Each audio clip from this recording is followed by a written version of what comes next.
Северная Осетия всегда славилась успехами в силовых видах спорта. А в последнее время о своих достижениях стали заявлять в зимних видах спорта. Воспитанница Остинской школы фигурного катания Елизавета Шанаева уже прославилась на весь мир. Успехи делает и хоккейная команда «Аланские барсы». А сегодня на ледовой арене Владикавказа в честь Дня зимних видов спорта прошел настоящий праздник. Перед зрителями выступили юные фигуристы, а хоккеисты сразились за кубки и медали. Тему продолжит Георгий Запаров.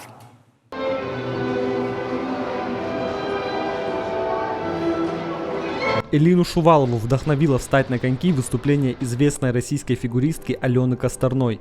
Виртуозное исполнение, яркие наряды стали мечтой девочки. Через неделю родители привели ее на первую тренировку. Юная фигуристка – неоднократная участница детских чемпионатов. Ежедневные многочасовые тренировки девочку не пугают. Элина уверена, они и приведут ее к мечте. У меня много медалей, 12. И мы ездили в многие города, страны. Мечта у меня стать олимпийской чемпионкой. А это спорт для настоящих мужчин. Сегодня юные хоккеисты соревновались в скорости, точности бросков, забивали буллиты. Популярность хоккея в республике растет. Для ребят создали хорошие условия. Оттачивать мастерство помогают опытные тренеры. Есть успехи на всероссийском уровне. Это командная игра, я люблю командные игры. Я хочу выступать в НХЛ в команде Capitals. Я хожу на хоккей 7 лет. Вратарем я сам захотел быть, потому что вратарь мне больше нравится. Я за кого болею, это Василевский и Бобровский. А недавно Аланские барсы 2009 вернулись со своего первого крупного соревнования. Как сказал главный тренер, любой турнир в таком возрасте важен. Средства на поездку, питание и проживание команде выделил глава республики Вячеслав Битаров. И пусть победить не удалось, ребята обрели бесценный опыт. Хотим выразить благодарность главе республики Вячеславу Зелимхановичу за оказанную финансовую помощь на поездку на турнир. Турнир у нас проходил в городе Сочи.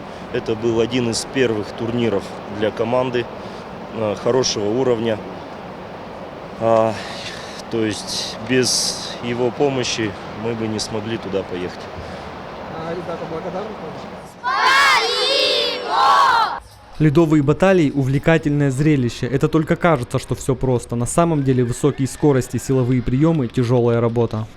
Меткий глаз и крепкие руки – все, что нужно хоккеисту, чтобы попасть в ворота. Я сейчас тоже попробую это сделать первый раз в жизни, но у меня большое преимущество. Ворота пустые и большая поддержка.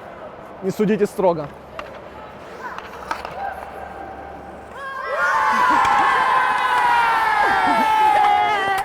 День зимних видов спорта в республике отмечается уже 5 лет.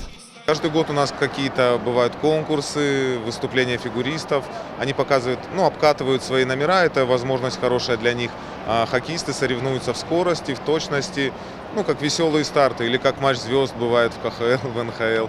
То есть для всех это праздник уже ежегодный, ждем его всегда с нетерпением. И на этот раз праздник удался. Торжественная церемония закрытия, заслуженные награды. Их победителям вручила заместитель министра физической культуры и спорта республики олимпийская чемпионка Аида Шанаева. Георгий Запаров, Хета Гапоев, Новости Осетии.